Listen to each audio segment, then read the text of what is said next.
फलस्तीन का मामला चल रहा है, हमें मालूम नहीं अंदर कौन कौन सी बातें। कहने वाले तो ये भी कहते हैं कि हमास नाम की जो एक तंजीम ऑर्गेनाइजेशन है, ये साल 2 साल में एक हमला कर दिया इसराइल के ऊपर। इसराइल हमास के मुकाबले में बहुत ज्यादा पावरफुल है।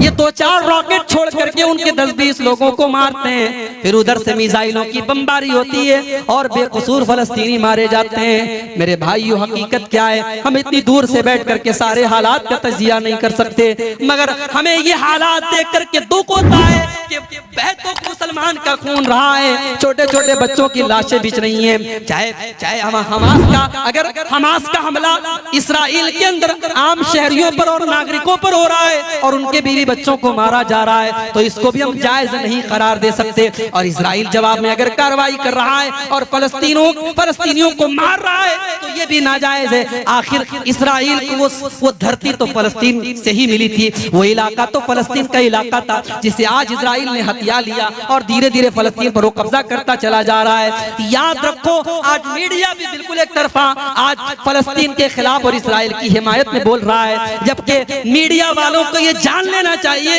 इसी भारत में एक बहुत बड़े नेता हुए थे अटल बिहारी वाजपेयी। वो कांग्रेस के नेता नहीं थे, बीजेपी के नेता थे, उनकी विचारधारा अलग थी। उन्होंने उस दौर में एक बयान दिया था जो बहुत वायरल हो रहा है। उन्होंने कहा था कि भारत फलस्तीन के साथ खड़ा है और भारत का ये मानना है कि फलस्तीनियों को उनका हक मिलना चाहिए। आज हमारी हुकूमतों के मेयार बदल गए, आज मीडिया की जबान बदल गई। काश मीडिया वालों को कुरान की आयत कोई जाकर के बता दे, इस्लाम के ऊपर आतंकवाद का लेबल लगाने वालों, इस्लाम किसी आतंकवाद की दावत नहीं देता। इस्लाम तो कहता है वला तक़्तुलुन नफ्सल्लती हर्रमल्लाहु इल्ला बिल हक़्क़ि, किसी निर्दोष की हत्या करने का तुम्हें अधिकार नहीं है, किसी बेकसूर की हत्या आप नहीं कर सकते। ये सुसाइड बॉम्बिंग जायज नहीं है इस्लाम में। कोई गया किसी शॉपिंग मॉल में अपने आप को उड़ा दिया, 100 लोगों को मार दिया, ये इस्लाम में जायज नहीं है। मेरे भाइयों, किसी एक बेकसूर की हत्या पूरी मानवता की हत्या है, कुरान ये कहता है। इंसान की जान की ये वैल्यू है इस्लाम के अंदर। अगर किसी एक इंसान की किसी ने हत्या कर दी तो हत्यारे को बदले में हत्या की जाएगी, कातिल को कत्ल किया जाएगा। वमन कुतिल मज़लूमन फ़क़द जअलना लिवलिय्यिही सुल्ताना फला युस्रिफ फिल क़त्ल इन्नहु काना मंसूरा। अगर कोई कत्ल हो गया तो उसके घर वालों को अल्लाह ने इजाजत दी है कि चाहे तो वो कातिल को कत्ल करवा दें, चाहे तो वो कातिल को कत्ल करवा दें, और चाहे तो कत्ल के बदले एक बहुत बड़ा अमाउंट जिसको दियत कहा जाता है वो दियत ले ले। ये अधिकार अल्लाह ताला ने जो इंसान कत्ल हुआ है, जो मकतूल है, उसके घर वालों को दिया है। तो ये 8वां हुक्म है मेरे भाइयों कि किसी की हत्या करने की हमें इजाजत नहीं। नंबर 9, वला तक़रबू मालल यतीम इल्ला बिल्लती हिय अहसन, और यतीम के माल के करीब न जाना, किसी यतीम का माल न हथियाना। हाय हाय, आज यतीमों के नाम पे बड़े बड़े इदारे चल रहे हैं और यतीमों के नाम पे बाहर से पैसा आ रहा है। यतीमों का पैसा लोगों की पॉकेट में जा रहा है, लोगों के पेट में जा रहा है। अगर किसी यतीम का माल आपने नाजायज तरीके से खाया, कुरान कहता है इन्नल्लज़ीना याकुलूना अम्वालल यतामा ज़ुल्मन इन्नमा याकुलूना फी बुतूनिहिम नारा। जो लोग यतीम का माल नाजायज तरीके से अपने पेट में भरते हैं, वो जहन्नम की आग अपने पेट में भर रहे हैं। वसयस्लौना सईरा, और अनकरीब वो जहन्नम की आग में डाले जाएंगे। यतीम बेचारा बेसहारा होता है, उसका बाप नहीं होता। कोई थप्पड़ लगा के निकल जाए, कोई पूछने वाला नहीं तुझे थप्पड़ क्यों मारा गया। बाप बहुत बड़ी दीवार होता है मेरे भाई। बाप ना हो तो बच्चा यतीम हो जाता है, यतीम का कोई नहीं होता। मेरे नबी यतीम थे, पैदा हुए तो बाप नहीं थे। मेरे नबी से बढ़ के यतीम का दर्द कौन समझ सकता था। इसीलिए अल्लाह के नबी ने फरमाया अना वकाफिलुल यतीम कहातैन, आपने 2 उंगलियों से इशारा करके फरमाया यतीम की परवरिश करने वाला, यतीम को पालने वाला जन्नत में मेरे साथ जाएगा जैसे ये दोनों उंगलियां एक दूसरे के साथ मिली हुई हैं। यतीम की परवरिश करने वाला अल्लाह के नबी के साथ जाएगा। एक सहाबी आए अल्लाह के नबी के पास, कहा अल्लाह के रसूल मेरा दिल बड़ा सख्त है, मेरा दिल बड़ा हार्ड है, मेरा दिल मुझे बड़ा कठोर मालूम होता है, मैं क्या करूं। अल्लाह के नबी ने फरमाया इमसा बेरासिल यतीम, जाओ किसी यतीम के सर पे मोहब्बत से हाथ फेर दो, तुम्हारा दिल सॉफ्ट हो जाएगा, तुम्हारा दिल नरम हो जाएगा। ये यतीम का मकाम है मेरे भाइयों। कुरान कहता है वला तक़रबू मालल यतीम इल्ला बिल्लती ही अहसन हत्ता यबलुगा अशुद्दा। अगर कोई यतीम आपकी यतीम की परवरिश आपने अपनी जिम्मेदारी में ले ली है और यतीम का माल भी आपको मिला है, तो यतीम के माल में से खर्च न करो। जब यतीम बड़ा हो जाए, जब जवान हो जाए, उसका माल अमानत है, उसकी अमानत उसको लौटा देना। तो ये 9 चीज हो गई। नंबर 10 वअऊफू बिल अहद इन्नल अहद कान मसऊला। और ऐ ईमान वालो वादे को पूरा किया करो। अल्लाह ताला क्या तुमसे पूछा जाएगा तुमने वादे को पूरा किया कि नहीं किया। आज वादा कौन पूरा करता है? मुसलमान से ज्यादा वादा खिलाफी करने वाला कौन है मेरे भाई? आज हमारी पहचान बन गई कि हमारी जबान की कोई वैल्यू नहीं। कल इसी भारत के अंदर, इसी मुल्क के अंदर मुसलमान अपनी जबान से पहचाना जाता था, आज हमारी जबान की कोई वैल्यू नहीं रह गई। मेरे प्यारे साथियों, अल्लाह के नबी वादे के इतने पक्के थे कि आप बद्र के लड़ाई में, बद्र के मैदान में 313 आपके साथी थे और दुश्मन की तादाद 1000 थी। एक एक सहाबी की अल्लाह के नबी की नजर में बड़ी कीमत थी। 2 सहाबी आपके पास आते हैं, अल्लाह के नबी हमें दुश्मनों ने गिरफ्तार कर लिया था और जान बचाने के लिए हम वादा करके आए हैं कि हम लड़ाई में आपका साथ नहीं देंगे। अल्लाह के नबी हम जान बचाने का वादा करके आए थे, लेकिन हम आपका साथ देना चाहते हैं, हम लड़ना चाहते हैं। आपने फरमाया नहीं नहीं, मोहम्मद का मानने वाला वादा खिलाफी नहीं कर सकता।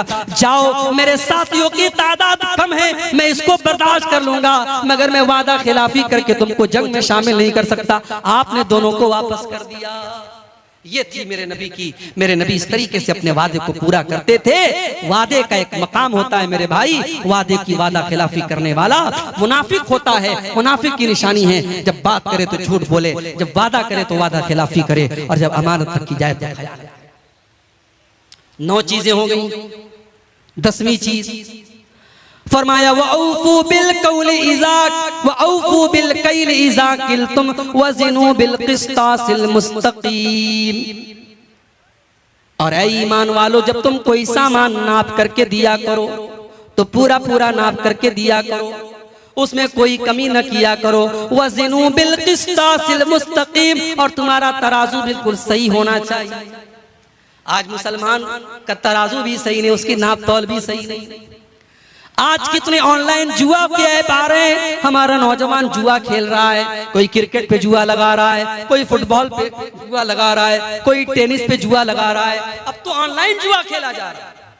और ये जुआ, इसको इतना ग्लैमराइज कर दिया गया, बड़े बड़े फिल्मी एक्टर उसका ऐड करते हैं। नौजवान देख करके सोचता है यार इतने बड़े बड़े खिलाड़ी ऐड कर रहे तो सही होगा, और फौरन उसमें पैसा लगाता है। कितने मुसलमान नौजवानों ने करोड़ों रुपए बर्बाद कर दिए। हमारे यूपी के अंदर मऊ एक जगह है, मऊ का एक नौजवान सुसाइड कर लेता है इसी जुए की लत में आकर के। मेरे भाइयों, जुआ चाहे ताश के पत्तों से खेला जाए, चाहे सट्टेबाजी के जरिए खेला जाए, चाहे ऑनलाइन ऐप के जरिए खेला जाए, जुआ हराम है, नाजायज है, उसकी कमाई नाजायज है। हलाल तरीके से बिजनेस करो मेरे भाई।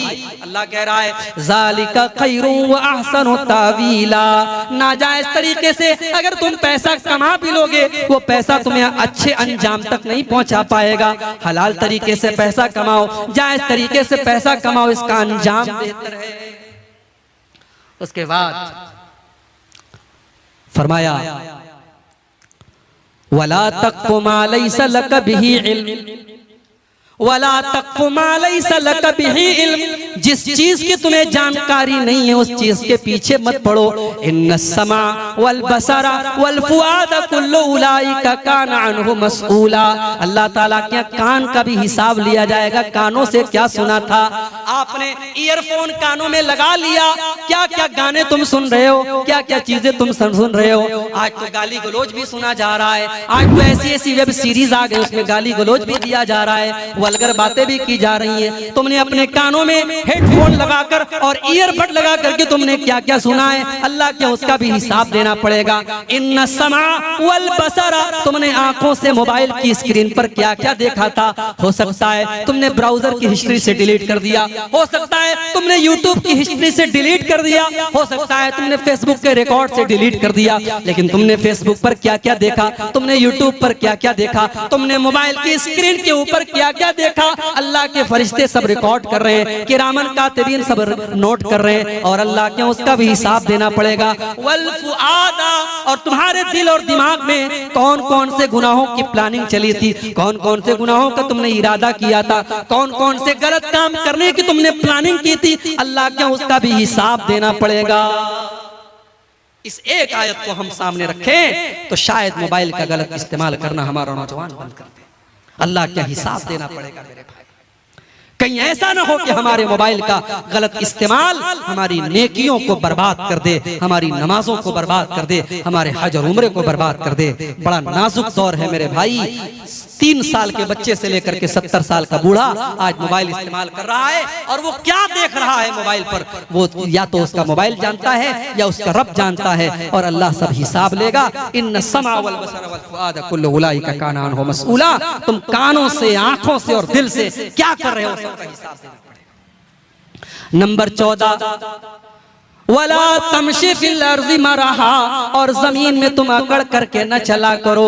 जमीन में तुम अहंकार के साथ, गुरूर के साथ और तकब्बुर के साथ न चला करो। इन्नका लन तखरिकल अर्ज़ा, तुम जमीन को फाड़ नहीं सकते। वलन तबलुगल जिबाल तूला, और पहाड़ के ऊपर तुम चढ़ नहीं सकते। तुम तकब्बुर किस बात का करते हो, तुम घमंड किस बात का करते हो। जितना भी पैसा कमा लो, जितना भी नाम कमा लो, हो तो तुम मिट्टी से पैदा हुए, हो तो तुम एक हकीर पानी के कतरे से पैदा मखलूक हो, तुम इंसान हो, तुम्हें तकब्बुर जेब नहीं देता, तुम्हें गुरूर और घमंड सूट नहीं करता। तुम तकब्बुर न करना, अकड़ करके न चलना। अल्लाह को कोई घमंडी पसंद नहीं, कोई तकब्बुर करने वाला पसंद नहीं है। ये 14 बातें अल्लाह ने बयान की, और 14 बातें बयान करने के बाद अल्लाह ने फरमाया कुल्लु ज़ालिका काना सय्युहु इंदा रब्बिका मकरूहा। मेरे बंदो, ये 14 बातें मैंने बयान कर दी हैं, इसमें जो गलत बातें, इसमें जिन बातों से तुमको मना किया गया है वो अल्लाह ताला को बहुत ज्यादा नापसंद है, उनसे बच करके रहना। ज़ालिका मिम्मा औहा इलैका रब्बुका मिनल हिकमा, ऐ नबी ये हिकमत की बातें हैं जो आपका रब आपको बता रहा है। वला तजअल मअल्लाहि इलाहन आखर, और ऐ नबी 15वीं नसीहत ये है, 15वां हुक्म ये है कि आप अल्लाह के साथ, ऐ कुरान पढ़ने वाले, तू अल्लाह के साथ किसी और को शरीक मत करना। वला तजअल मअल्लाहि इलाहन आखर फतुल्का फी जहन्नम मलूमम मदहूरा, तो अल्लाह के साथ किसी को शरीक न करना वरना जहन्नम के अंदर डाल दिया जाएगा। पहली नसीहत भी यही थी कि शिर्क मत करना, और 15वीं नसीहत भी यही है कि शिर्क मत करना। मतलब ये हुआ कि हमारी जिंदगी में भी तौहीद रहनी चाहिए, और मरते दम तक तौहीद रहनी चाहिए। हमारा खात्मा भी तौहीद पर होना चाहिए, सारी जिंदगी हम तौहीद पर रहे, और खात्मे के टाइम अगर हमने शिर्क कर दिया तो हम बर्बाद हो जाएंगे। इसलिए पहली नसीहत भी ये थी कि अल्लाह के साथ किसी को शरीक मत करना, और 15वीं नसीहत भी यही है कि अल्लाह के साथ किसी को शरीक मत करना। कभी अल्लाह काफिरों को भी दौलत देता है, अल्लाह मुशरिकों को भी दौलत देता है, अल्लाह शराबियों को भी दौलत देता है, अल्लाह जानियों को भी दौलत देता है।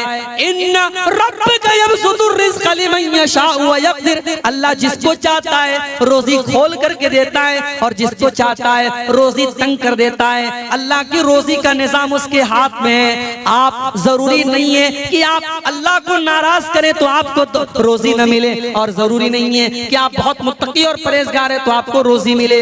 रोजी का सिस्टम अलग है। अल्लाह ने कारून को भी दौलत दी थी, अल्लाह ने फिरौन को भी दौलत दी थी, तो दौलत का निजाम अल्लाह ने अपने हाथ में रखा है। उसकी वजह से कोई ये ना समझे कि दौलत वाले से अल्लाह बहुत खुश है और गरीब से अल्लाह नाराज है, ऐसा नहीं। तो 5 चीजें हो। नंबर 6, वला तक़तुलू औलादकुम खशियत इमलाक़, और ऐ ईमान वालों, अपने बच्चों को तुम कत्ल न करना फाका कशी के डर से। अपने पेट के लिए अपने बच्चों को कत्ल न करना।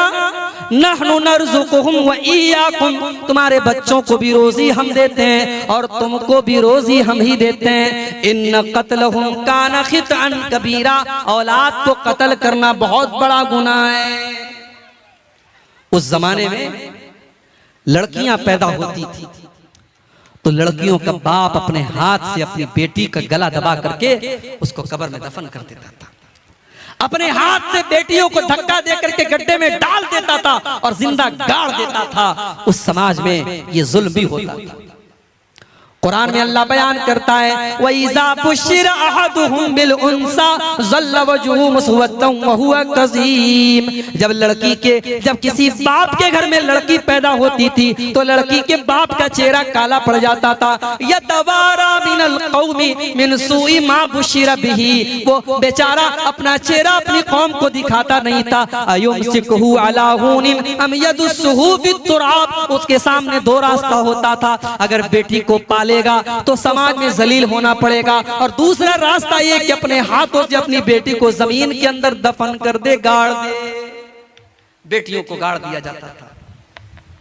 ओ मेरी प्यारी माओ बहनों, आज तुम सवाल करते हो कि इस्लाम ने हमको क्या दिया है, और मैं तुमको बताता हूँ इस्लाम ने तुमको जीने का अधिकार दिया है। 1400 साल पहले अरब की धरती पर और मक्के की धरती पर लड़कियों को पैदा होने के बाद मार दिया जाता था। मेरे नबी दुनिया में आए, आपने इस रिवाज को खत्म किया। आपने दुनिया वालों को बताया बेटी कलंक नहीं है, बेटी पाप नहीं है, बेटी बोझ नहीं है, बेटी तो रहमत बन करके आती है। आपने बेटी को कत्ल करने वाले बाप से कहा वइज़ल मऊदतु सुइलत बिअय्यि ज़म्बिन क़ुतिलत, ऐ बेटियों के कातिलों, ऐ बेटियों को कत्ल करने वालों, कल कयामत के दिन अल्लाह की बारगाह में तुमको हिसाब देना पड़ेगा। तुमने बेटी को क्यों मारा, तुमने बेटी को क्यों कत्ल किया, तुम्हें अल्लाह के हिसाब देना पड़ेगा।